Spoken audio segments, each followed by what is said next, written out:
Thank God it healed me.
Really hot.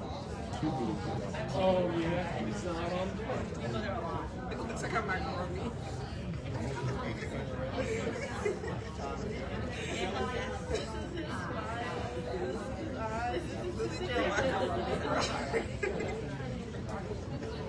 Bro, this is why I don't love when you guys party.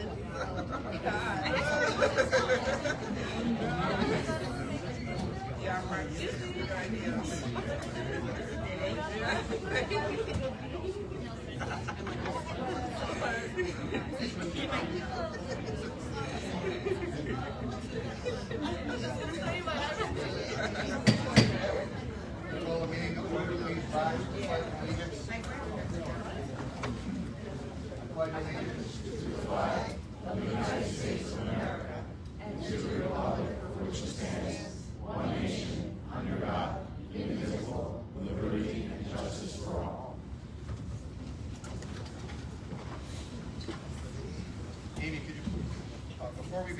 like to have our fire inspector come up and just give direction. Good evening, everybody. Just as we've done in the past, if there should be an event of an emergency and you have to exit the building, you can go out this double set of doors right here and back out the way you came. You can also go out this exit here, make a right and a quick left. It'll drop you out to the side parking lot.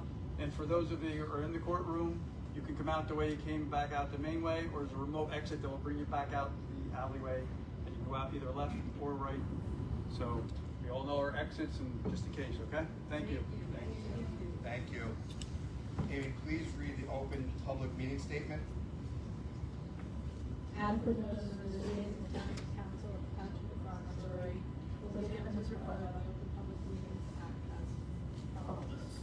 On February 31st, 2025, the notice was emailed and faxed to the Daily Record, the North Star Ledgewood, the West North Report, published in the Daily Record. Notice also remain posted throughout the bulletin board at the main hallway of the municipal building. Thank you. Roll call. Councilman Goldberg. Here. Councilman Carey. Here. Deputy Mayor Crowley. Here. Councilman DiFilippo. Councilman Hall. Here. Councilman Riley. Here. Mayor Patillo. Here. Well, good evening, everybody. I hope everybody was safe recovering from this most recent snowstorm, remaining healthy, warm, and safe. I'd also like to again thank our public works department, Department of Public Works, first responders for their dedication to serving our community. You guys and your teams are amazing, and once again, you did a great job.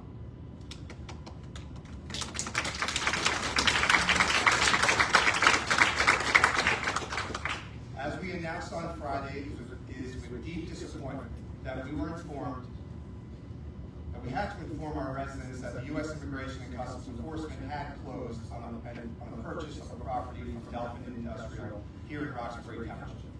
The township remains firmly opposed to the establishment of a detention facility at this location as outlined in Resolution 2026-029.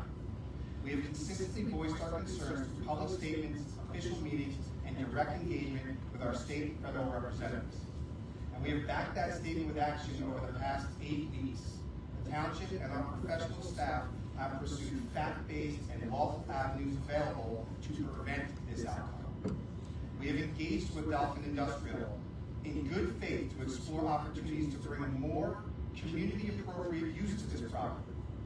It is deeply disappointing that those efforts did not result in a solution aligned with the best interests and values of our community. In recent days, we have met with Senator Andy Kim to discuss potential federal avenues of support. We have also met with the New Jersey Attorney General's office to explore how the state and the township can work together to legally protect our township's resources. The Attorney General's office and our township attorney, Anthony Lugo, who facilitated the collaboration, will continue coordinating closely to determine the most effective way to oppose a facility at this location for the reasons named in our unanimously passed resolution. We will continue the fight to protect the residents, property, and resources of Roxbury Township. I want to sincerely thank the many Roxbury residents, professionals, and public officials who have stood together in defense of our township. We remain committed to the fight and to upholding our responsibility of working to protect the future of Roxbury Township. Moving on to item 4, presentation, awards, etc. Get to hear me read a little bit more. Proclamation, Black History Month. Whereas during Black History Month, we celebrate the many achievements and vast contributions of African Americans to the economic, spiritual, political, and cultural development of both our nation and our community. And whereas the 2026 theme of Black History Month, a century of Black history commemorations, honors 100 years of dedicated national efforts to document and celebrate Black history. And whereas the observance of Black History Month reminds us of the continued need to mitigate racism and build a harmonious community.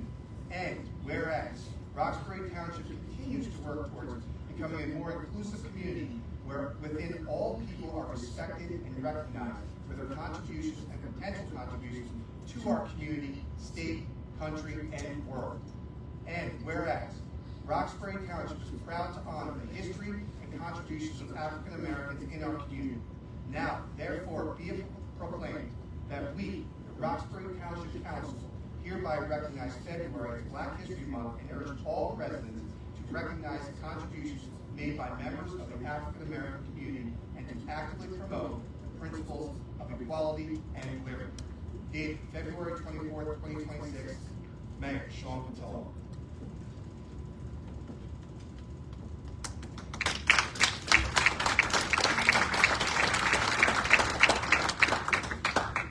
I have a second proclamation. Read across America. Whereas the citizens of the Township of Roxbury stand firmly committed to promoting reading as a catalyst for our students' future academic success, their preparations for America's jobs of the future, and their ability to compete in a global economy. And whereas the Township of Roxbury has provided significant leadership in the area of community involvement in the education of our youth, grounded in the principles that educational investment is the key to the community's well-being and long-term quality of life. Whereas NEA's Read Across America Day, a national celebration of reading, will be held on March 2nd, 2026, which would have been 22nd birthday of Theodore Seuss Gazette, Geisel, better known as Dr. Seuss. And whereas Read Across New Jersey is being conducted statewide by the New Jersey Education Association in partnership with the New Jersey Library Association and their local affiliates across the state to promote reading and adult involvement in the education of our community students. Now, therefore, be it resolved that the mayor and council call on the citizens of the Township of Roxbury to assure that every child is in a safe place reading together with a caring adult on March 2nd, 2026, and encourages citizens to attend the Roxbury Public Library's Read Across America event scheduled for Saturday, February 28th, 2026, from 11 a.m. to 12:30 p.m. Be it further resolved that the council endorses NEA's Read Across America, NJEA's Read Across New Jersey, and our library's Read Across America event, and recommits our community to engaging in programs and activities to make America's children the best readers in the world. Dated February 24th, 2026, Mayor Sean Patillo. We have our library director, Cassie, here with us to accept these proclamations.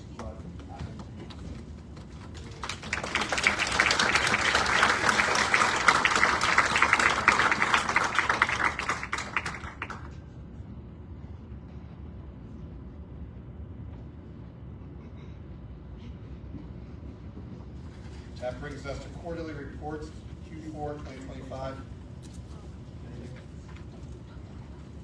Moving on to approval of minutes, I'm going to pull February 10th, 2026, and they will be reassigned at a later meeting.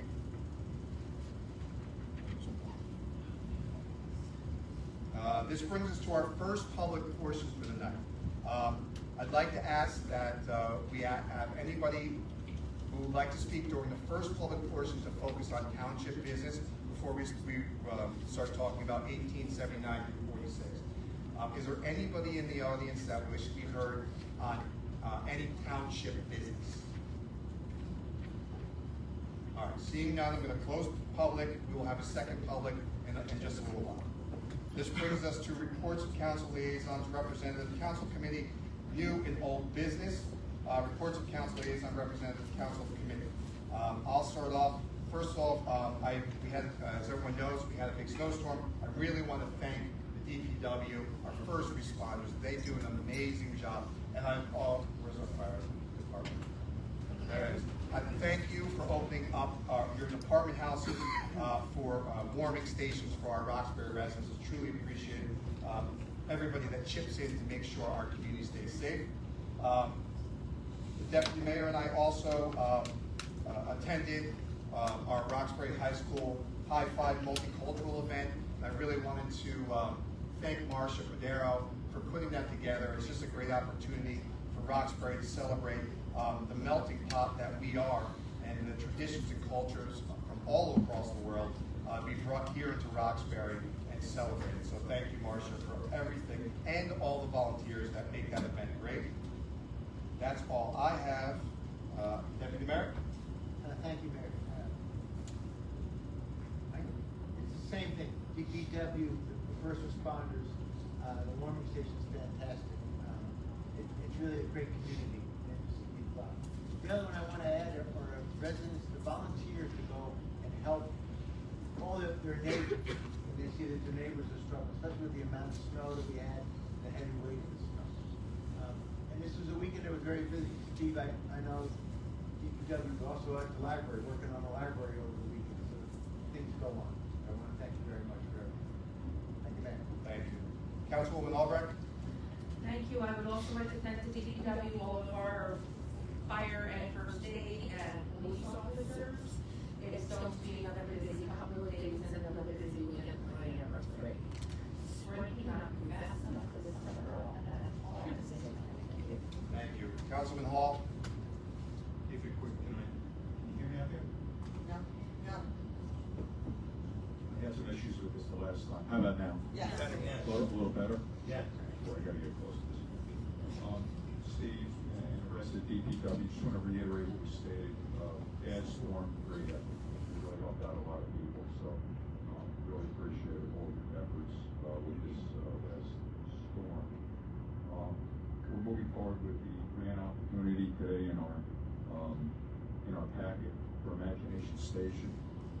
You people that are from Roxbury, you're very familiar. For those that aren't, it's our centerpiece for all of our kids in the community. It's 16 years old, and we have to start thinking about a replacement for it, unfortunately.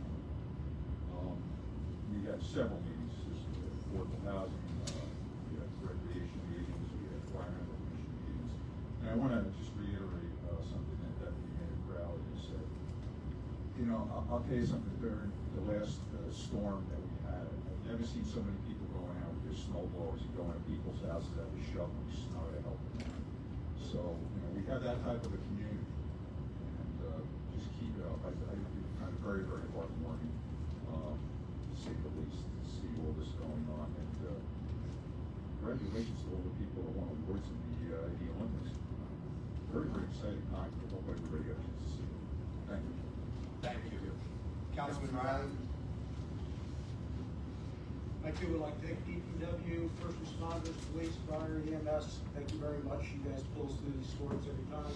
We appreciate it. Thank you. You know, I've had conversations with a lot of people in Roxbury Township over the last months. And I think some people think this group is representative of Roxbury, and it's not. I wanted to state once again that I'm not against ICE, DHS, or detention centers as a tool to uphold our immigration laws. I don't support this location for very real and important reasons. First, it's a residential area right next to this site. There's a business that functions right in front of this building that's going to be impacted by the opening of this site. A very real situation with sewer and water, which is a problem. We know for a fact there's not enough sewer and water. We don't know what their intentions are. Hopefully they'll come to their senses. But lastly, and most importantly, is we run on a volunteer fire department and EMS. And we have a police department, 42 strong. But when we have these types of disruptions in a town this size, as much as we have going on in this town, it's disruptive to say the least. That's why I don't support it for this site. It's not NIMBY. It's about supporting our immigration laws, but it's about this site for very real reasons. So that's why I don't support this site, as is clearly explained in Resolution 2026 and 2030. That's all I have. Thank you, Councilman. Well said. Councilman Carey? Thank you very much, Mr. Mayor. I just had a couple of things this evening. The Board of Education meeting has been rescheduled for Thursday. Could you get closer to the mic, please? Closer to the mic. Closer. Sorry. The superintendent's coffee will be Wednesday at Lincoln Roosevelt School. The topic will be the budget, and anyone is invited to the show for the meeting. And the superintendent and business administrator will be there. Lastly, we Roxathon, which will be on March the 6th at 7 p.m. And that's all I have. Thank you, Councilman. Madam Clerk, anything? No, Mayor. Thank you. Mr. Manager? Nothing to add. Thank you. Mr. Attorney? Thank you. Well, that's good, my statement. I would like to point out that there's a loss of $1.8 million in tax revenue for the local county. We can't hear. I would like to point out that there's also a loss of $1.8 million in tax revenue for the local municipality and schools and the county in open space. Every year. This is in perpetuity, everybody. And that's today's dollars. Thank you. Moving on to item 8, matters requested referred by council members, managers, attorney, and clerk. There are none. Brings us to item 9, introduction of proposed ordinance. We have 04-26. An ordinance amending chapter 9, the code of the township of Roxbury concerning vacant and foreclosed property registrations. We have a second reading of March 10th. I have a motion. I'll second. All right, a motion and a second to introduce. Any discussion on this? Seeing none, roll call. Councilman Robert. Yes. Councilman Sherry. Yes. Deputy Mayor Carter. Yes. Councilman Hall. Yes. Councilman Harley. Yes. Deputy Mayor Carter. Sorry. Mayor Fiddler. After the last time. Mayor Fiddler. Yes. Having a little difficulty hearing. Item 10, hearing adoption of ordinances on second reading. There are none. Brings us to item 11, introduction of adoption of the resolutions. Mayor, if I may, please, I'll move 2026-047 to include 2026-048, 2026-059. I'll second. Thank you. Any discussion?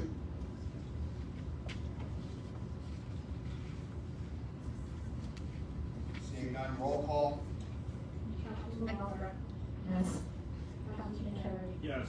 Deputy Mayor Carter. Yes. Councilman Hall. Yes. Councilman Ryder. Yes. Mayor Fiddler. Yes. Item 12, personnel changes are included in our quarterly report. Item 13, communications, February 20, 2026. Any discussion?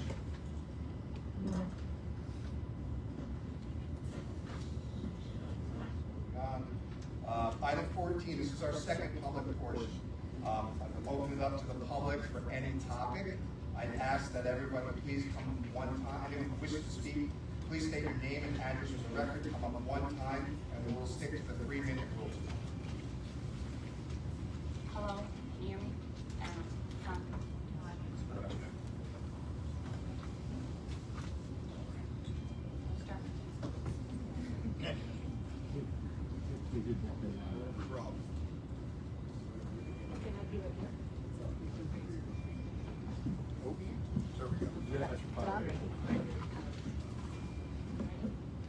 Hello, my name is Susanna Oliveri. I'm from Landon, New Jersey. The clock has run out. Where the Route 46 warehouse has now been sold, the threat to our township is no longer a distant possibility. It is an imminent reality. Yet we remain paralyzed by a staggering contradiction that threatens our community's legal standing and the very integrity of our opposition. Our township attorney, Senator Anthony Bucco, is a primary sponsor of Senate Bill 1046, the New Jersey Laken-Riley Act, which is specifically designed to align New Jersey state laws with federal legislation agenda to support ICE detention center. While this council has unanimously resolved to oppose an ICE detention center, our town's lead council is championing a bill that repeals PL 2021 C-199, the specific state law that currently shields us by banning private immigration detention centers. Senator Bucco is proactively stripping away our most powerful legal defense, clearing a path for a new warehouse owners to bypass our opposition and open a facility right here in our community. This is not a political disagreement. It is a fundamental breach of professional ethics and a direct conflict of interest.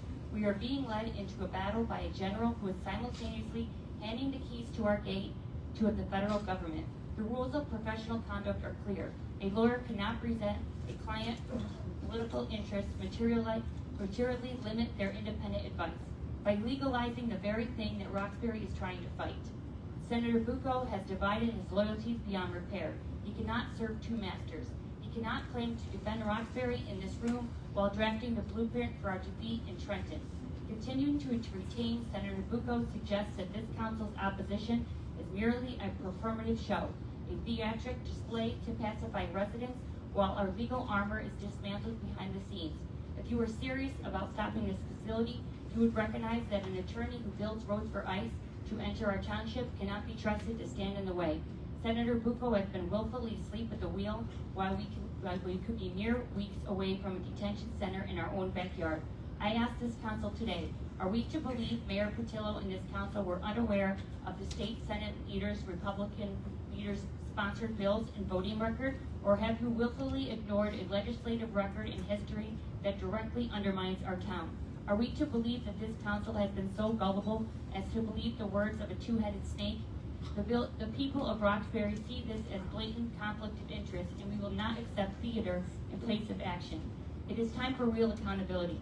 We deserve a focused strategy and an attorney whose loyalty is only to the people of Roxbury. The warehouse is sold. The theater must end. Senator Bucco must be removed and replaced immediately. And don't even think about retaining another attorney from Murphy and McKeon to fill his shoes. We need an advocate who is entirely untethered from this conflict. Remove him now to ensure the doors of this facility never open in our town.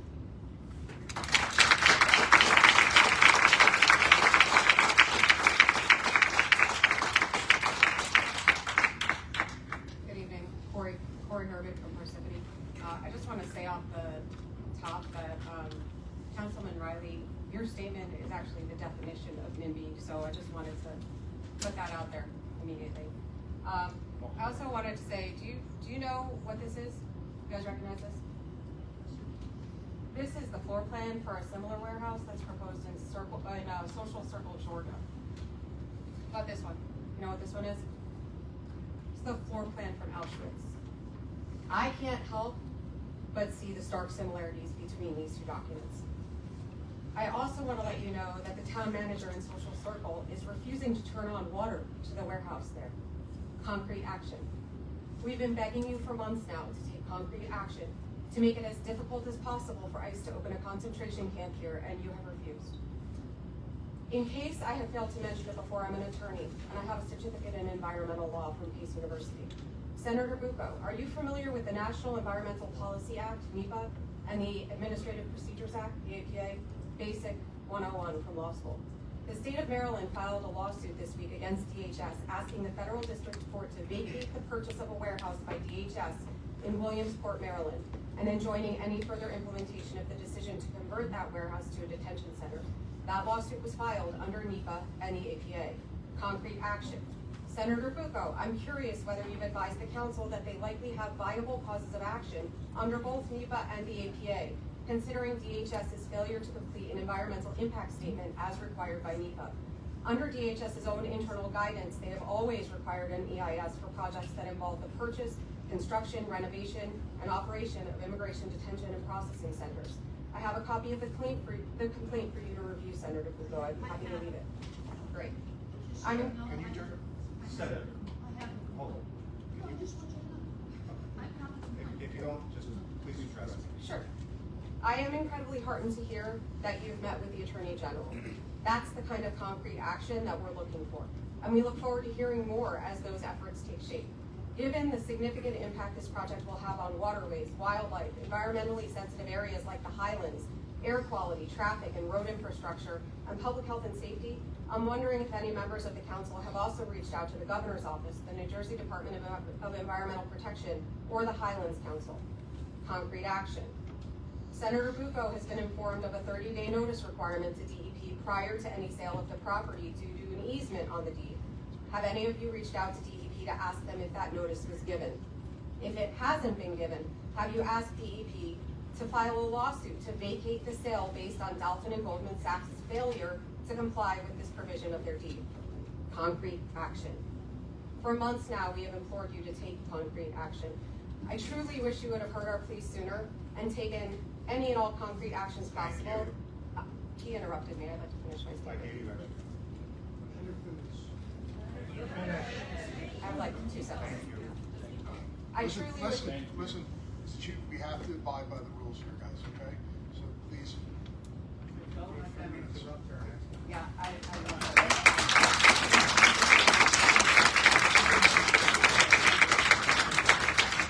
Good evening, Mayor and Council. My name is Jay Lipper, 5 Lepacon Ave, Landing, New Jersey. I've lived there in Landing for 61 years. I'm here today because as of February 20th, 2026, our neighbors in Chester, New York are celebrating a victory over ICE, while Roxbury is facing a finalized federal acquisition. On the same day that ICE retracted its claim in New York and abandoned the Chester project, it closed the deed on the 46 warehouse here in Roxbury. We need to look at why Chester succeeded where we are currently failing, and we must demand that our leaders adopt their aggressive playbook immediately. In Chester, Congressman Pat Ryan didn't just wait for a workable solution. He treated the proposal as a five-alarm fire from day one. He organized 20,000, actually it was 30,000 residents, using his committee seats to grill DHS leadership and made the site a political liability for the agency. That town actually only has 4,000 members. He got 30,000 people around. By contrast, this council has stated that our representative, Congressman Tom Kane, quote, did not engage to the level we had hoped. While now he proposes a bill to reimburse us for the tax losses, we don't want a consolation prize. What we want is what Chester got, a cancellation. I asked the council, what is the specific plan to hold Congressman Kane accountable for his silence during the critical weeks before the sale closed? Chester's poison pill was their sewage and water capacity. I believe Senator Bucco addressed some of that last week. They proved that a warehouse built for 150 employees cannot physically or legally support 1,500 residents. Roxbury has these same vulnerabilities. Our volunteer fire and EMS departments and our 42-member police force are not equipped for this. However, while Chester used these facts to block the permit for the state, we are now playing catch-up. I applaud the council for exploring legal remedies, but I want to know, are we prepared to immediately use a stop work order based on our unapproved use and infrastructure limitations mentioned in your February 21st statement? We are told the federal government is immune to local zoning, yet Chester, a town with similar zoning, stood its ground and won. If the federal government has ignored our repeated outreach, as you have claimed, then we have no obligation to be constructive partners. Do not just tell us that the disappointed in the Dalpron industrial or ICE. Do not just wait for a lawsuit to wind through the courts. Adopt the Chester model. Use our water and sewer agreements as a hard barrier.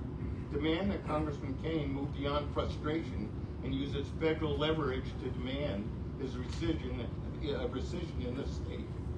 Why not invite Congressman Kane to come to your meeting and address his constituency? Where are the constituents? We can't get him to show up in his own office for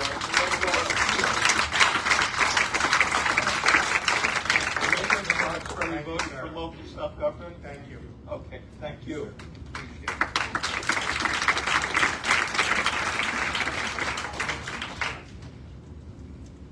William Angus from Hackettstown, New Jersey. Mr. Mayor, to your knowledge, has a deed yet been filed with the sale of that location?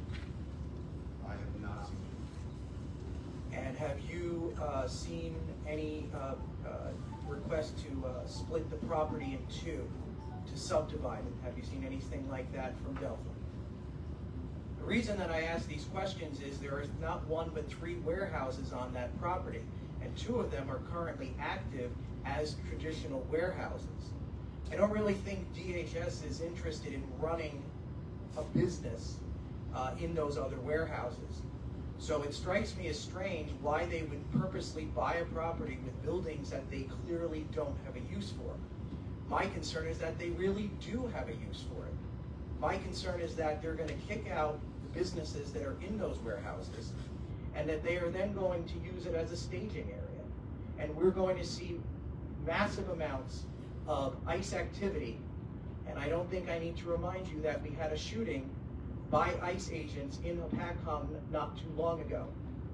The idea of large amounts of armed ICE agents in this area on a regular basis being staffed and supplied by the other two warehouses should terrify every single person around here. But I have an actually bigger fear, and that is that they're actually going to use it for 3,000 more detainees. Right. That they're not going to be putting 1,500 in just one, but 1,500 in each of the three. And that will make the problems that we have discussed, such as sewer and water, 3 times the size that they were. At the end of the day, though, DHS has not purchased a prison. They have purchased a warehouse. Right. They can't just stick people in there. It has to be rehabilitated and retrofitted. That requires contractors. That requires local permits.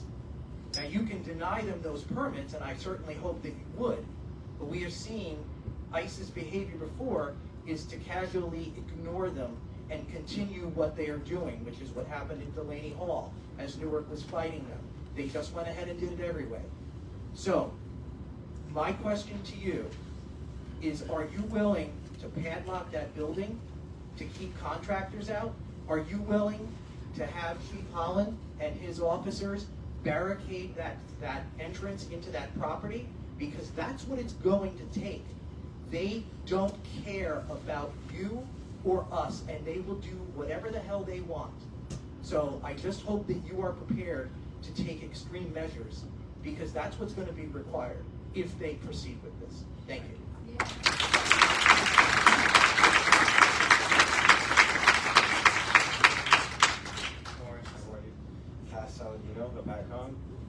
Today, I'm demanding that Mr. Pucco resign from his position as Township Attorney, specifically referencing Rules of Professional Conduct 1.7a. There is a significant risk that the representation of Roxbury Township will be materially limited by his personal interests as Senate Republican leader. I'm pleading with the Mayor and Council to seek any legal avenue to terminate the contract prematurely of its term. Senator Pucco's personal biases against the undocumented community prohibit him from fighting the sale of the warehouse to DHS and fulfilling his duty as Township Attorney.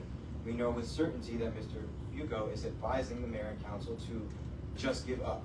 I asked the Mayor and Council to look at the entirety of Local Government Ethics Law Statute 40A 9-22.2. The vitality and stability of representative democracy depend upon the public's confidence in the integrity of its elected and appointed representatives.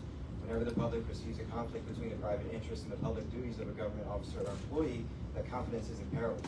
Senator Pucco was a primary sponsor of arguably the most propagandized piece of legislation today, Bill S-1046. Pucco politicized the tragedy and further traumatized the family by using a victim's name to push prejudice against the Hispanic and Latino community.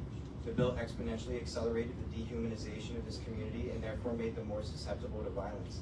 The language that more often than not accompanies the mention of Pucco's bill is dangerous white supremacist rhetoric.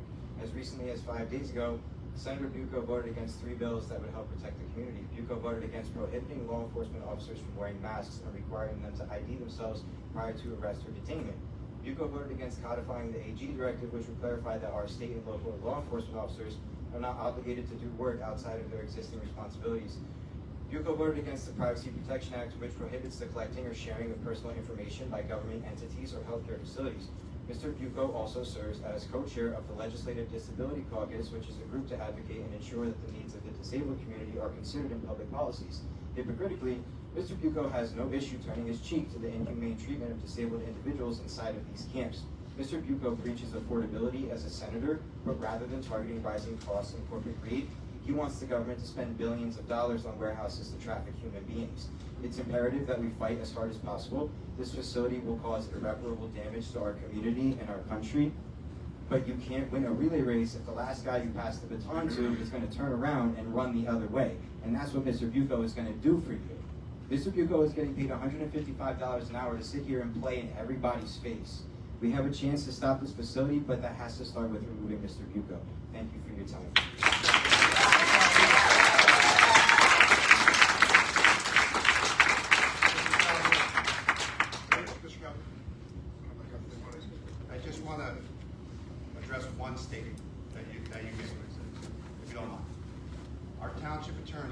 Tony Lugo, has not advised us to just give up. He has led the fight. He's the one that's collaborated and facilitated the partnership with New Jersey State Attorney General's office. So he has not advised anybody to just give up. Are you pleased with his work? Yes. Yes. Oh, so you're happy with where we're at? Did they close this sale? You're happy about it against two girls. Watch what they do, not what they say. Okay, all right.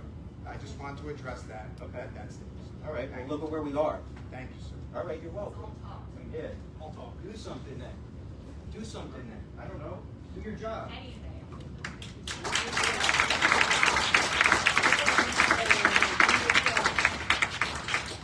Good evening. My name is David Foote. I'm a resident of the Lower Berkshire Valley in Roxbury Township. I'm a physicist by training, and I'm a manager of manufacturing engineering at a defense contractor.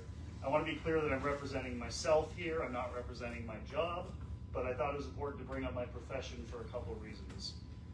First, over the last few months, I've been moved by stories I've heard of people who want to stand up and decry the brutality and evil that they see from ICE and CBP. But because of the color of their skin, their language, their gender, their economic situation, they don't feel safe doing so. I'm a person in a position of immense privilege in our society, and so I feel like it's my duty to stand up and lend my voice for the people who can't be here today. The second reason I bring up my career is that I see some lessons in my day-to-day job that I think can be instructive to my friends here on the town council. I spend most of my job troubleshooting complex technical devices in a manufacturing environment. These are technical problems that are very, very difficult to solve, and it can be tempting to sort of throw up your hands and say, I can't go any farther, and I just got to scrap this part. But I found through experience in my career that in these tough situations, the most important thing I can do is to make a decision. Maybe not a perfect decision, but the best possible decision to get as much value as I can out of these parts that we're building. So that brings me to you on the town council, and many of you have said out loud or in private, including today, that you don't support ICE buying this facility. And I want to thank you for that. Truly I do.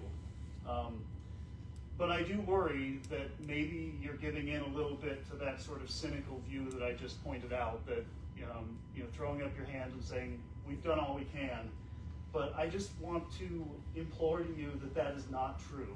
And there's still actions that you can take that would meaningfully impede ICE. A lot of the people who've spoken before me have already talked about some of those things. There's been a detention center moratorium and zoning amendment put forward by community members, and I think those are great starts as well. I'd also like to ask the town council to consider what it would take to physically remove power lines, water and sewer lines from connecting to the warehouse to create an air gap between our utilities and this new concentration camp. So I once again want to thank you for the opposition you've already shown, but I hope you know that the fight's not over. And please work with us to do something, anything, to impede these criminals from destroying our wonderful town. Thank you.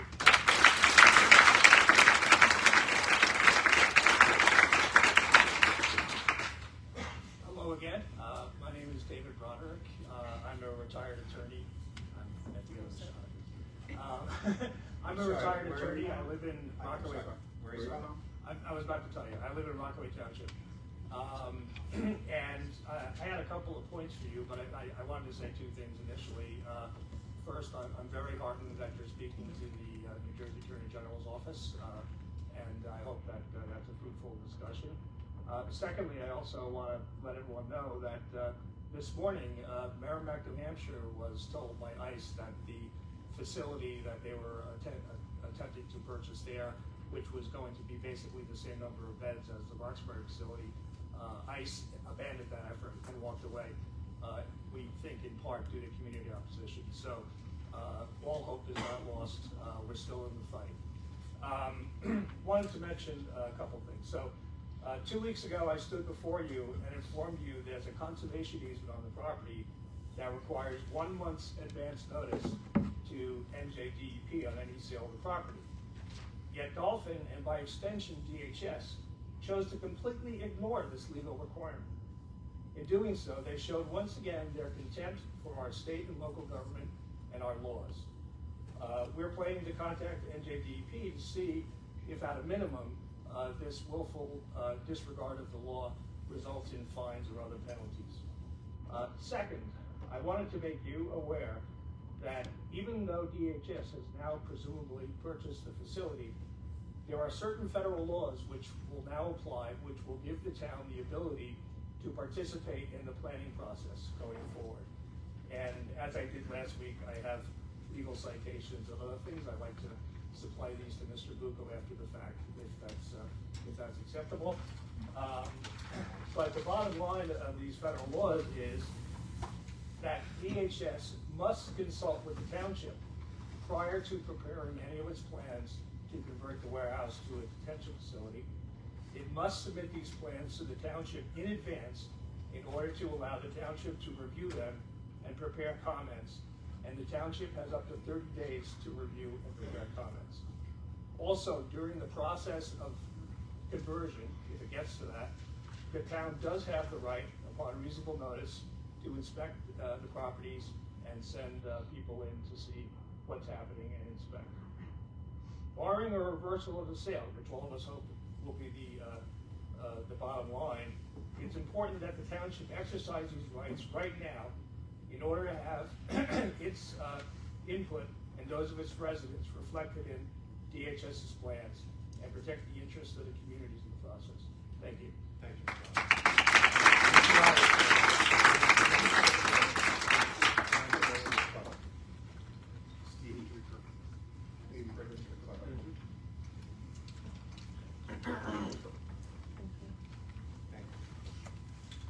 Good evening. Diana May, 30 Whisper Way East, here in Ledgewood, part of Roxbury. First, thank you for your letter updating the community on the status of the ice warehouse. While all of us hoped the sale would not go through, I appreciate hearing that you spoke to the owners earlier last week, even though they clearly lied to you when they said the sale was not pending.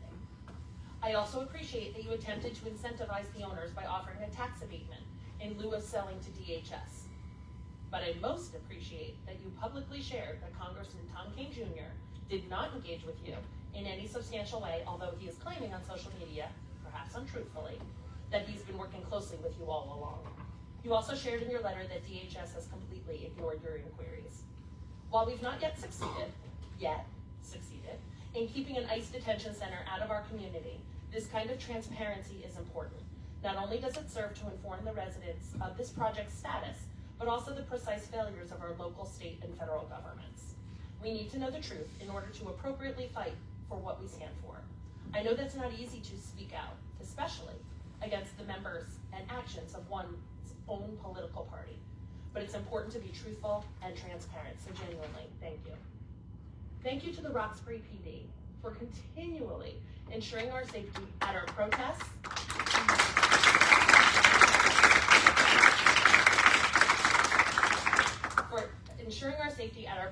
at these meetings, and throughout the course of our daily lives. Every member of the force has demonstrated courtesy, respect, and the utmost professionalism in every single interaction. Thank you, Roxbury PD. This is a question that I do hope you will answer after my time. In the interest of truth and transparency, have you received updates on the ICE arrest and weapon discharge that took place within our town on February 10th? I sent an inquiry to the acting New Jersey Attorney General and asked for an objective investigation and reporting of facts, but have not received a response. Again, I expect that the office would be more likely to respond to this council than to me as a resident. Since we've already experienced multiple instances in which other branches of government have ignored all of us, I again urge you to continue reaching out to the AG's office to learn the facts and then communicate the truth of what occurred that day within the community and share that information with the community. I fear that the truth is quite different than what DHS reported publicly within mere hours of the event.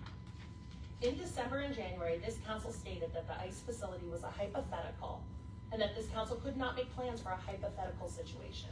The speakers at these meetings have urged this council to be proactive time and time again, because the current federal administration repeatedly withholds critical information at its best and tells outright lies at its worst.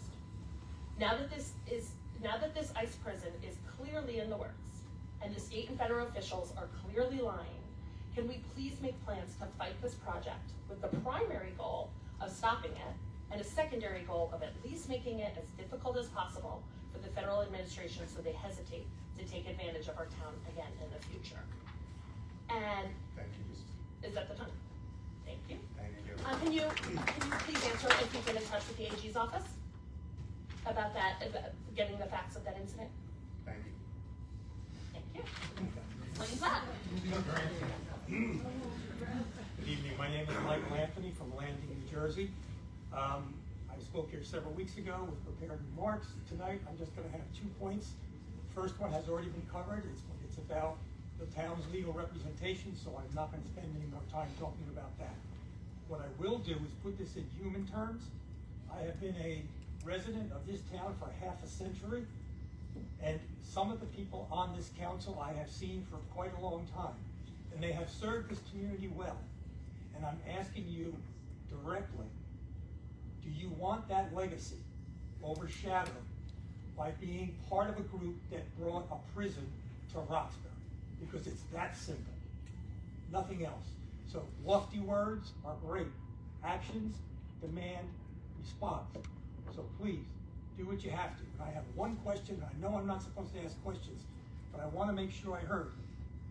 Councilman Riley, did I hear you correctly say that this group is not representative of Roxbury, or it is? No, the majority of the people that speak at these meetings are not a majority of Roxbury.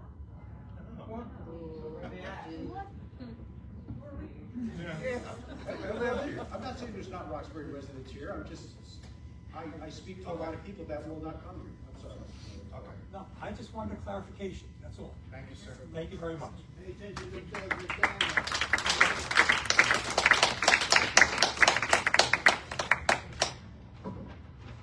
Hi, George DePompion, Benton Township is my residence. I'm sorry, And, George, your name, last name again, please? Sure. First name's George, last name's DePompion. I can spell it, or that's it? Could you spell it for the Sure. It's D-E space P-O-M-P-I-G-N-A-N.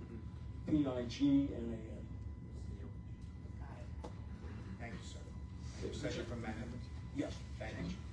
So the gentleman behind me, we learned that these are not representative folks, but I do believe that they're representative of the conflict that exists based on their reaction to the situation and then knowing about your attorney Bucco's position as a Republican in the Senate. And I don't understand why someone here doesn't go ahead and make the claim. You can file it with the Roxbury clerk. She's got to forward it, unless I'm wrong about standing, I think any citizen can do that, and the Roxbury clerk will forward it to the local finance board, because that's the way the jurisdiction works for this particular town. Someone mentioned the citations. It was the the rules of professional conduct, and maybe they mentioned the local government ethics law.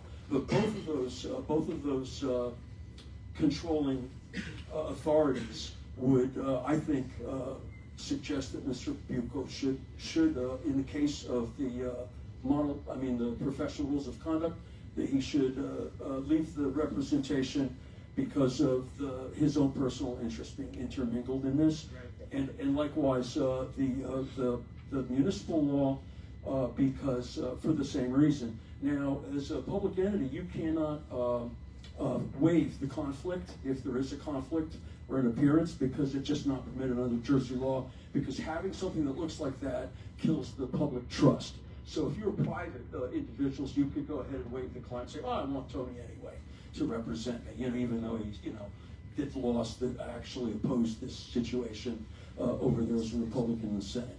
So, but you can't if you look at the law. So someone I invite to go ahead and file a complaint. Now, as far as the conflict, I just asked AI. So what's up with Republican voters' opinion of the immigration mass deportation effort currently? And it's pretty shocking that, Republican voters are, give or take, depending on the way the question is asked, between 75 and 85% support the current mass deportation effort. So I don't understand how a senator that is will have to go into a primary race which is infested with nothing but Republican voters who are probably to the right of the rest of the Republican voters. They're going to monopolize that primary. And Tony can't really go in there and say, hey, what'll happen is if he kneecaps ICE and does what he has to do here for the Roxbury constituency, which are NIMBY, then his larger constituency is the 25th legislative district, and they're gonna basically throw him out in the primary. He'll probably draw his first opponent that he's ever had, because he never did as a senator in the primary. So in my view, he's threading the needle right now. He's basically just not going to go ahead and kneecap them, and he'll lose and still get paid here, and then still have his electoral viability. So that's not the kind of lawyer I'd be looking to have represent my case.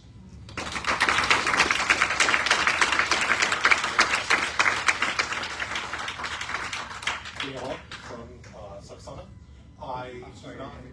Daniel Hawk, like Bert. I was not originally planning on speaking tonight, but I'm so disgusted by what I've seen and heard. First of all, Bucco, you gotta go. I grew up in this area. I moved here later in life. Yeah, I just want to make a reminder that we're not addressing anybody but the council. Okay, guys, thank you very much. I grew up in this area, not in Roxbury, but I grew up mixed race, and that presented its own challenges. What part of me is German, and a unique challenge that presented me with was learning about World War II, learning about the Holocaust, and wondering how these atrocities could happen and how these could unfold with the people that share the blood that runs through my veins. And as I stand here today and I watch all of you offer empty words, I know exactly how that happened. And I don't want to see that happen here.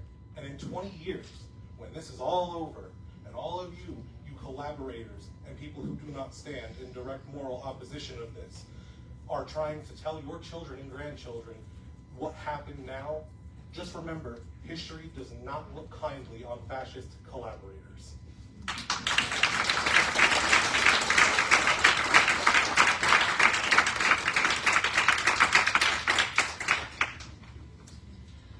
Bonnie Rosenthal Randolph.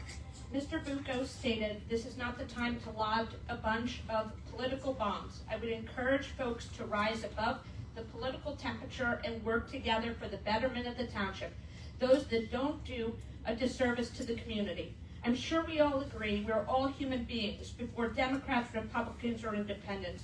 So his statements about political bombs is irrelevant, and frankly, the further comment about the disservice to the community, quite the contrary, when he has had no communication with the grassroots people on the ground doing the real work to stop this, including attorneys in the community. Furthermore, while he states the fact is the township agrees now, as it did on day one, that this location is absolutely wrong for this type of facility, but his votes as a senator in New Jersey reflect opposite of what is being stated within so many resources available, showing all the bills that he opposed that would help the community. With all of the bills he has opposed, thus supporting DHS, I rhetorically ask you, when an individual is doing everything possible to help DHS, how is it that he is logically capable of helping the town council fight against the very thing he is supporting? That directly is a conflict of interest. With the crowd size tonight, I also want to reiterate that the Township Council made a direct statement honoring Charlie Kirk held in this town. Despite 3 attempts, the council has refused to make a statement denouncing the illegal, inhumane actions by DHS that have cost people's lives, injured others, and the list goes on. It is terribly frightening to me that such behavior by DHS could occur literally here and the council would not denounce it. Let's think about the word humane in human beings. And I invite all of you to stand with us on Saturday, February 28th between 11 a.m. and 1 p.m. to say no ICE in Roxbury.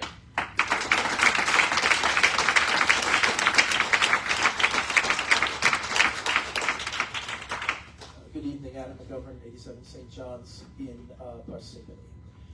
I've welcomed the strong words in the mayor and council statement on the bad faith of the warehouse owners, the federal government, even this district's congressman. But actions have to be just as strong. There's a big difference between saying we don't want this and saying we're going to make it harder for you. The latter is about the actions you take, which in the end is all that's meaningful. So far, you've been more on the we don't want this side, and your residents and other concerned allies have been pressing, how do we make this harder for ICE to accomplish? You have to throw everything possible in their path, and that means still passing the ordinances we've been asking for. Dalphin and DHS slapped you in the face, and you need to slap back. In the meantime, Congressman Kane has insulted you again, saying he'll try and pass a grant program so that someday you can go to his cronies at DHS who won't even answer your emails, and you can beg them for a fraction of blood money to cover disruptions that will make the sinkhole look like snow flurries and somehow make up for having an Auschwitz down the street. Instead, you could pass the ordinances tonight. I hear that Senator Bucco advises you against this. Respectfully, you've listened to his advice so far, and we know where we are. But this need not be about him or his possible malfeasance. Ordinances are what are in your power, mayor and council, and it's time to make your words law. We believe there are many laws already on your side and other levers in your hands. 12 years ago, a town in Florida was upheld in court for simply refusing to turn on the water for a mass federal detention center under our previous mass deporting President Obama. But we don't want to get to that point. We want to make the road as long and as strewn with obstacles as possible. When they start to bring in contractors illegally with no permits like they did at Delaney, are you going to serve them with daily violations? When they don't pay, are you going to close the road and put padlocks on the property? These are headaches for you, and we'll stand behind you in making it more painful for them.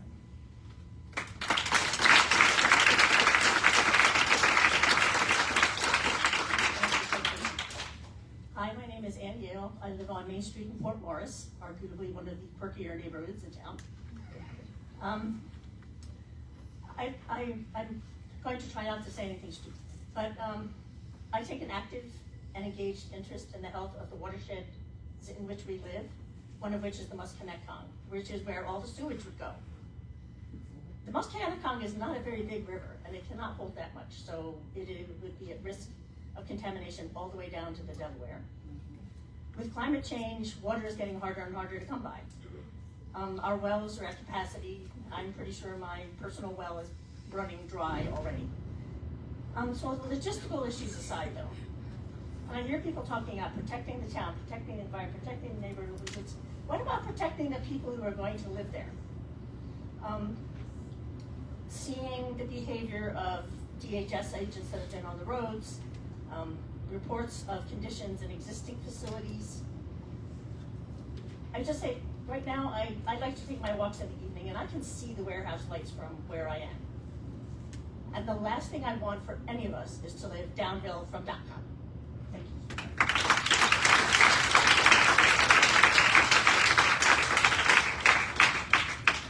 Carrie Stetler, Mount Tabor. Last week, before the warehouse property was sold, I emailed you personally to pass along info about ICE abuses and the impact of their presence in suburbs nationwide. I also expressed empathy for the position you're in. As Republican officials in a majority Republican town, you're now fighting against a Republican administration. You've gotten backlash from those who say you're not doing enough, which increasingly appears to be the case even though you've taken some important steps, and those accusing you of being hypocritical NIMBYs. Even though state law requires you to reserve a portion of each meeting for public comment, you have for the most part respectfully allowed us to speak and peacefully protest. In that way, you're upholding democracy and our constitutional rights. But these rights are being trampled by a federal government that, as you've stated publicly yourselves, has treated you and your residents with an utter lack of transparency, concern, and respect. Republican leaders have failed to support you. Republican voters have trashed you on social media. If you ever thought you owed allegiance to your party, I hope you'll reconsider. Tonight, Councilman Riley, and I believe you, Mayor Pittillo, I'm sorry if I'm wrong, I was in the overflow room, made a point of saying that you support DHS and immigration law, but DHS is not following immigration law and has written other laws as well. Courts nationwide have found ICE has unlawfully detained people 4,500 times, rulings that have been disregarded by DHS. ICE enters homes without judicial warrants. They are murdering or attempting to murder immigrants, citizens, and protesters, and repeatedly lying about it even after video and courts prove them wrong.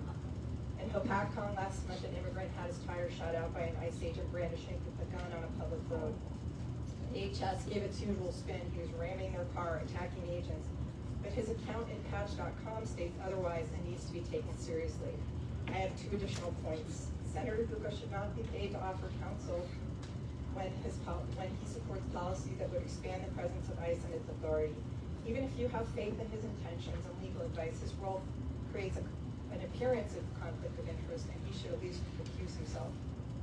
Finally, in public statements, you have made absolutely no mention of the well-documented human and civil rights abuses rampant at DHS detention centers and the brutal, unlawful conduct of ICE. Yes, you want to protect Roxbury's infrastructure, ratables, resources, public safety, and property values, but Roxbury doesn't exist in a bubble. This center and an increased ICE presence will cause untold suffering and damage in and outside your borders. It's your duty to educate yourselves as a council and as citizens, instead of remaining willfully ignorant or failing to speak out. Take a stand so that we can feel confident you're doing everything in your power to stop this.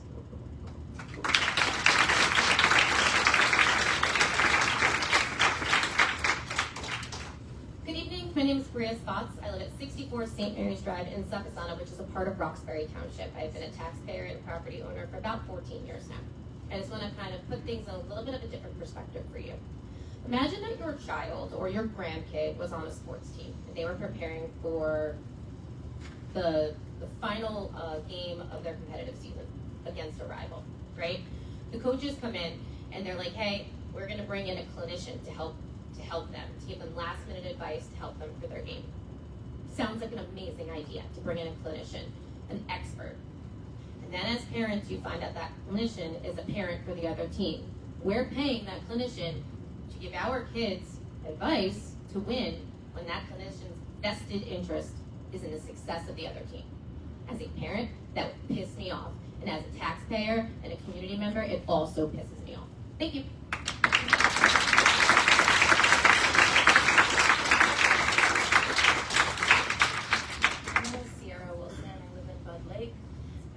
Share a few quotes with this council and with the people behind me. Each of these are quotes from ICE detention centers. The first one, and by the way, some of these are going to be difficult. So the first one, we were not able to sleep at night because of the cold. At one point, my 6-month-old daughter did fall asleep briefly as I laid her down on the cold concrete floor. She was able to sleep a little bit, but she was shivering from the cold as she slept. That's the mother of a 6-month-old infant. The second quote. In order to eat the first night, we found some crackers that were lying on the ground and left over from other families. We divided the crackers amongst the 4 children in the cell, but my son kept crying and saying that he wanted food. The next quote. To this day, I don't know what we did to be here. I feel like I'll never get out of here. I just ask that you don't forget about us. That's by a 13-year-old. And the last quote, one night passes, then a second night, and we are still in the same conditions without food or drinks. Cold, hunger, and thirst torment us. And I lied to you. 3 of those are from ICE detention centers. One of those is from Dachau concentration camp, the first concentration camp in Nazi Germany. I'm wondering if you can tell me which one. If you had to guess, which of those 4 awful quotes was a concentration camp, and which of the other 3 were from ICE detention centers? Thank you.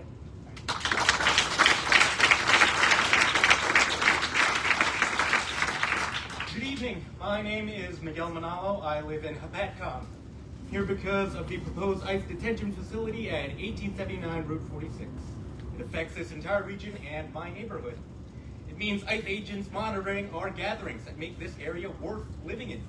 It means increased discharge into the Musconetcong, threatening the waterways that connect our towns. It means more operations like the one earlier this month that's been talked about on Durban in Hapatcong, where agents drove recklessly and discharged a firearm in front of the elementary school. Generally worried that a federal detention facility is about to be built in my backyard. And I believe that's partly the result of the conflict of interest that this community has already spoken of many times tonight. New Jersey has addressed this kind of conflict twice, and both times it said the same thing. Case 1 is State v. Clark, decided by the State Supreme Court in Jan 2000. An attorney named E. Ronald Wright was assigned by the public defender to represent a criminal defendant in Middlesex County Superior Court. At the same time, Wright was serving as a part-time municipal prosecutor in New Brunswick. same county. The parties agreed there was no actual conflict in that specific case, but that did not matter. A unanimous court held that the dual role was impermissible anyway. Justice Coleman wrote that the integrity of the legal system could be impaired by an attorney serving two roles that pull in opposite directions, even with no proven harm.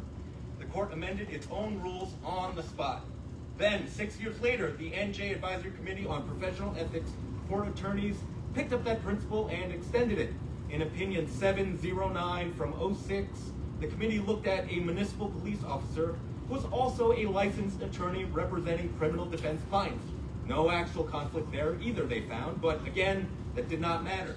The committee held that the officer's loyalty to the municipality as a public employee was itself enough, a substantial risk of compromised legal judgment, prohibited under the rules of professional conduct. Again, a dual role that was prohibited. I have 4 printed packets that I can give to the officer after my time. I want to be clear about why this matters to you and to your neighbors like myself and folks here specifically. Your township attorney cannot give this council his undivided loyalty. His judgment is shaped even subtly by his political interests, and Roxbury residents may have lost their best legal advocate at exactly the moment they needed one most. That is a concrete harm, and it is happening right now. Senator Bugos currently serves as Roxbury Township Attorney and simultaneously as our state senator for District 24 and State Senate Republican Minority Leader. His personal and political stake in the federal immigration enforcement is on the record. Under both Clark and Opinion 709, a structural conflict like that doesn't require proof of specific harm. The dual role itself is the problem. The rules of professional conduct say that a lawyer cannot represent a client when his own personal interests get in the way of giving that client honest, undivided advice. Thank you.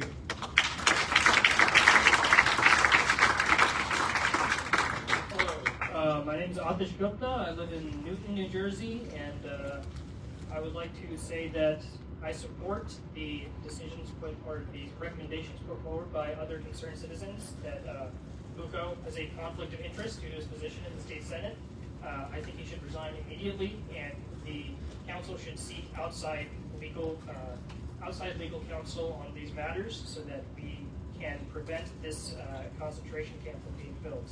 I think I want to echo calls for the council to establish a moratorium on all private detention facilities, and I want them also to establish the zoning ordinance to prevent detention centers from being built in Roxbury. Let me be clear, this is a concentration camp. People are being denied due process, and they're being detained on the basis of their ethnicity, not because they have committed crimes. These people, when I say that I mean ICE, are going door to door, picking people up. I've been to Delaney Hall. I've seen the conditions there. People inside are denied access to edible food. They've been denied access to medical care.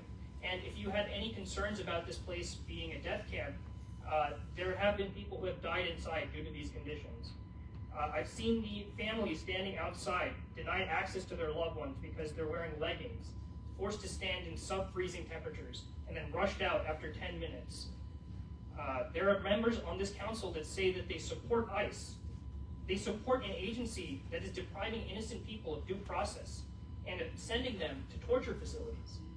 There are members on this council who view me as an outside agitator, despite the fact that I've come here tonight to speak on behalf of humanity, on the behalf of the humanity of immigrants, and to state firmly that I do not support a concentration camp being built in my backyard.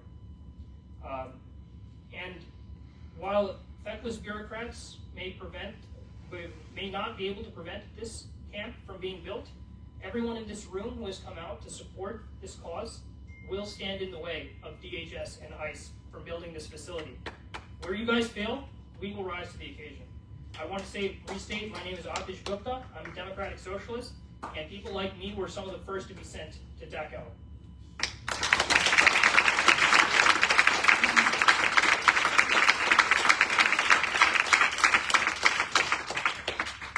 Hi, my name is Jerry Kramer from Wapagon. Stop pretending this is normal. This is not about immigration and removing the worst of the worst. Right. Do you really think it is appropriate for the federal administration to offer billionaires and expedited permanent citizenship with tax breaks to people whose only extraordinary ability is that they are able to afford their way in with Trump's Visa Gold Card. While those who are actually deserving and looking to improve the lives of their families while contributing to this country and our communities are being detained and deported to God knows where. Does this sit right with you? Our country exists because migration exists. And regardless of status, all are protected under the Constitution. What is a better representation of the values of the United States of America, the values of the people, or the values of those who enforce a dangerous abuse of power? Sorry. The current reputation of our country is one of disgrace around the world. Protests are happening all over the world against the unacceptable behavior of our federal agents and mass deportation. I don't see thousands of people in this country or worldwide protesting in favor of the mass deportation policies and detainment warehouses. One example of unacceptable migrant deportation that is contributing to the disrespect is non-refoulement, which is a fundamental principle of international law rooted in 1951 Refugee Convention, prohibiting the states from returning or expelling individuals to territories where they face a serious risk of persecution, torture, inhumane treatment, or irreparable harm. It applies to all immigrants regardless of status and is considered customary internationally. Some of these people are forced to wait for deportation in fear and horror with abuse within these detainment camps for months. What America needs is like a gentleman named Gösta Engzel, a low-level Swedish bureaucrat who worked to save, let's get back to my spot.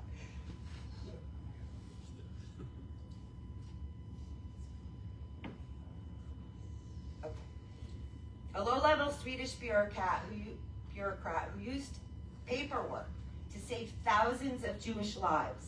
His transformation from a neutral official to one acting on morals and compassion turned him into a hero forever remembered in association with saving people during World War II. Meanwhile, in Denmark, during World War II, there were multiple camps filled to capacity with people waiting to be deported. I'm not saying we are deporting people to mass death camps, but what are the conditions? Mrs. Kramer, I've been thinking, give you extra time to read, Oh. find yourself too. Thank you very much. I can speak or no? No, I'm Okay. sorry.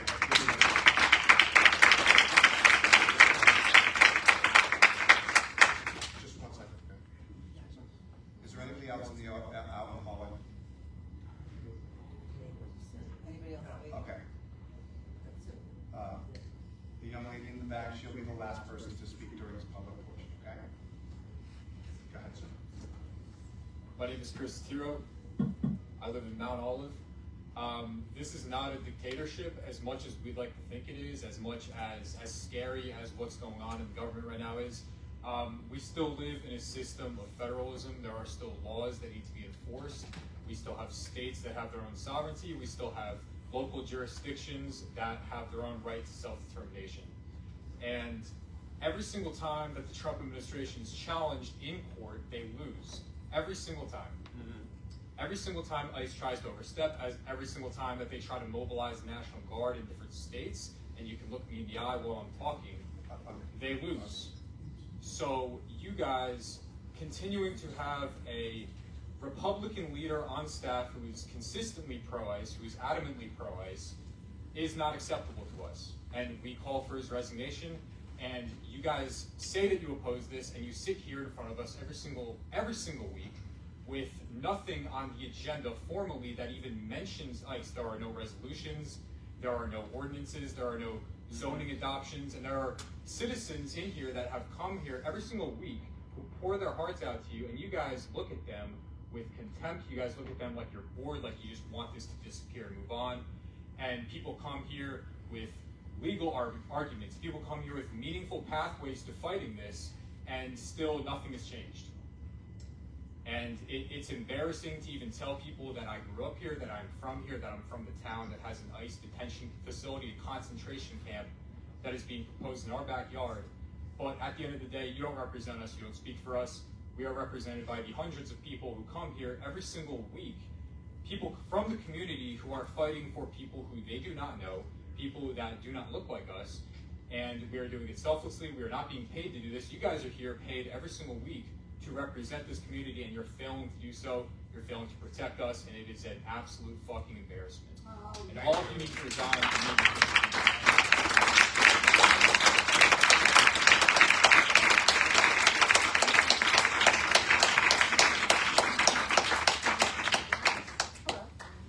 Lauren Sang, I'm on Grover Street in Sarasota. I come here every week. I'm sorry, you said Laura Sang? Lauren Sang, yes.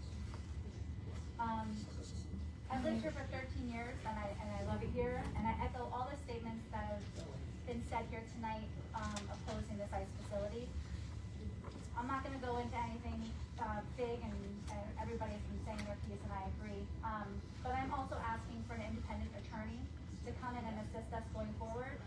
I understand that, Mr. Mayor, you are happy with Mr. Bucco's efforts so far, but his tactics are clearly not working, and we deserve more.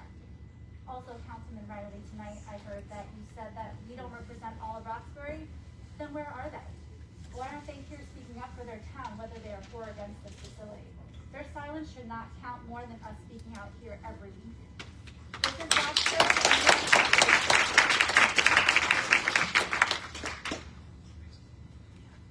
Hi, Jody Kagan, 90 Union Brick Road, Blairstown. That's in Warren County. And I wasn't sure what I wanted to talk about in my 3 minutes. Maybe my visit to the last zoning board meeting, or my visit to Delaney Hall on Valentine's Day. So since I've never been there before, I'm assuming most of you haven't been there either, right? No one's been to Delaney Hall to see an actual detention facility. So the group I was with, we delivered cup of noodles and ShopRite gift cards. And that's because the local group lets us know what to bring. The building has razor wire on the top of all the walls. There's a large tent down the street with all kinds of supplies for visitors you can think of. Diapers, napkins, diapers, food, snacks. And there's also a gentleman there, when we first pulled up, he had 3 bins at the entrance that were labeled shirts, pants, and coats. And that's because the visitors get harassed a little bit for their appearance. So what was my job? My job was to stand in front of there as a volunteer and greet all the visitors that came out and asked me if they need help. And one of the ladies said to me, yeah, where do I return these sweatpants? And she had been given sweatpants because her black leggings were considered proper. And I said, why don't you just keep them? She's like, no, they were given to me. I got to give them back. So she gave them back. They're going to get laundered. That volunteer also showed us all kinds of information, but he had a scheduled visit paperwork. You're only allowed to visit for 1 hour a day, and you're not allowed to pick the hour. It's by your cell block. So, and I had to help one gentleman tell him, listen, he should open 11:30, and the block has gone from 10:30 to 11:30, so he was out of luck for that day. I also saw 2 people who were freshly released, but I didn't get to talk to them because I was helping the visitors that were returning. We were in the center of Port Newark. Various delivery trucks, tractor trailers, and city buses beeped at us in support. If you plan to visit, we went down. It took us an hour to get there. We stayed for about an hour and 15 minutes, and we drove back. It's on-street parking, and there's a Love's truck stop right down the road if you need a bathroom or a beverage. Thank you.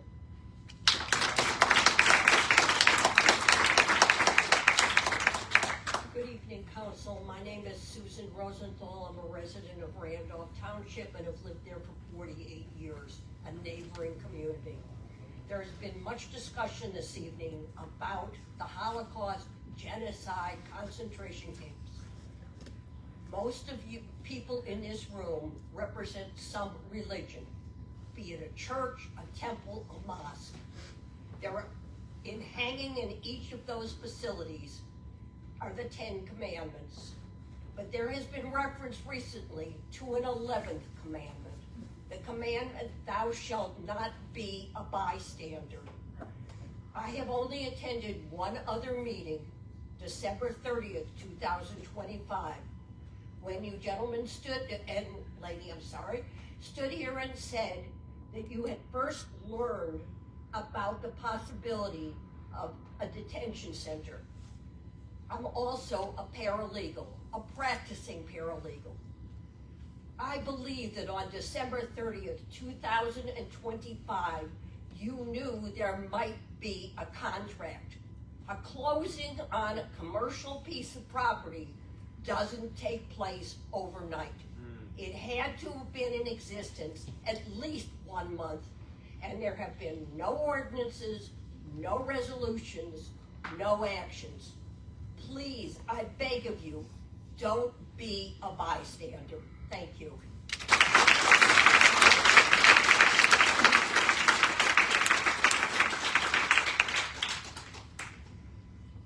Good evening. I'm Carmela Calderero and I live in Roxbury, and I'm 17 years old. I lived in Roxbury my whole life and I currently go to school here. I'm a senior in high school. I've grown up in this community. I even went to school with some of your kids. This is my home. I'm standing here tonight not as a politician or an expert, but a teenager who is scared for what's to come. I speak not only for myself, but some of my peers at Roxbury High School. I urge you to make plans to fight against the ICE facility. The many of people who spoke before me went into great detail about how to do this. We have seen the violence that DHS has committed, some not even far from here.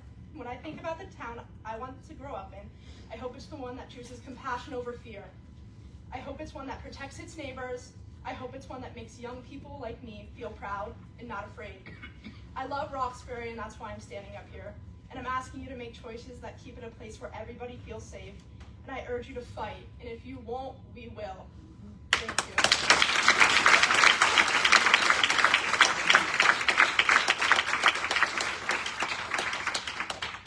My name is Nancy Gable. I am a resident of Washington Township in Long Valley. I am not 17 years old. I am the proud granddaughter of my grandfather who fought in World War I, and I am an even prouder daughter of my father who fought in World War II. 1 second. We've closed public. She ceded me her remaining time. She did not. No, I'm going to be 30 seconds. Not 2 minutes. There's no one behind you. I know. Someone's standing. Oh, so You're I'm fine. last? No, Okay, you're fine. thank you, okay. I'm sorry, I'm just letting you know. This We're will be closing very, public after. right, this will be very fast. I want you to think about the other speakers who have brought up the issue of the inhumane treatment of the detainees in the detention facilities and how this might come to pass here. And in contrast to that, I want to remind you of what just recently happened with the commandant of this organization, Christy Noam, who had to change planes because there was a maintenance issue. And when she changed planes, her special blanket did not make it on her new plane. And what did she do? She fired the Coast Guard pilot of that plane. This is the mentality we're dealing with, and cruelty is the point. Right. And it does not apply to them. That's right.